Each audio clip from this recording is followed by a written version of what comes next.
মুই যে মায়ের বাড়িত কতদিন থেকে যাওনি আর মায়ের হাতের ভর্তা ভাতও খাওয়া হয়নি। তা আজ মায়ের হাতের ভর্তা খাওয়ার খুবই স্বাদ হচ্ছে। তা যাই হোক, আসসালামু আলাইকুম প্রিয় ভাই ও বোনেরা, কেমন আছেন সবাই? সকালবেলা আজ মনে হলো যে না, গরম গরম ভাত আর ভর্তা করলে অনেক মজা পাওয়া যাইবে।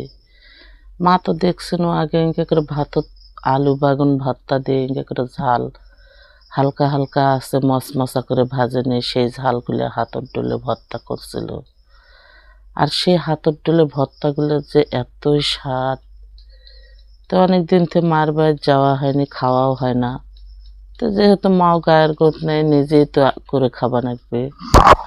ওই জন্য ভর্তা করার জন্য আগে মশমশা করে ঝাল ভাজে নিন। আর ভাতর দিয়েছে আলু আর বাগুন পটল, আলু বাগুন পটল আর ভর্তা করে আগে গরম গরম ভাত খাই মাগে।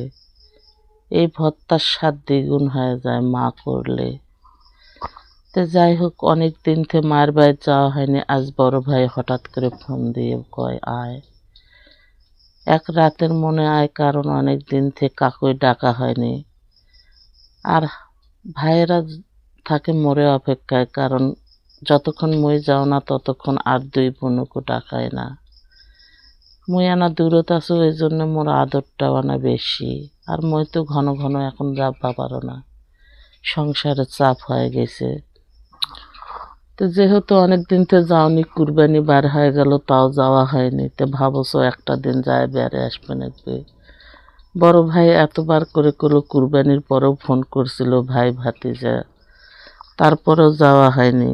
আজকেও যেহেতু ফোন করে আবার করলো, তোর আব্বু কষে হাঁটো একদিন যায় বেড়ে আসি। বিকেলে যাবো সকালে আসবো, কারণ অনেক দূরের রাস্তায় একটা রাত না থাকলে এতগুলো টাকা খরচ করে যায় আসা অনেক খারাপ লাগে। তারপরেও তো এখন বিশেষ করে থাকা হয় না।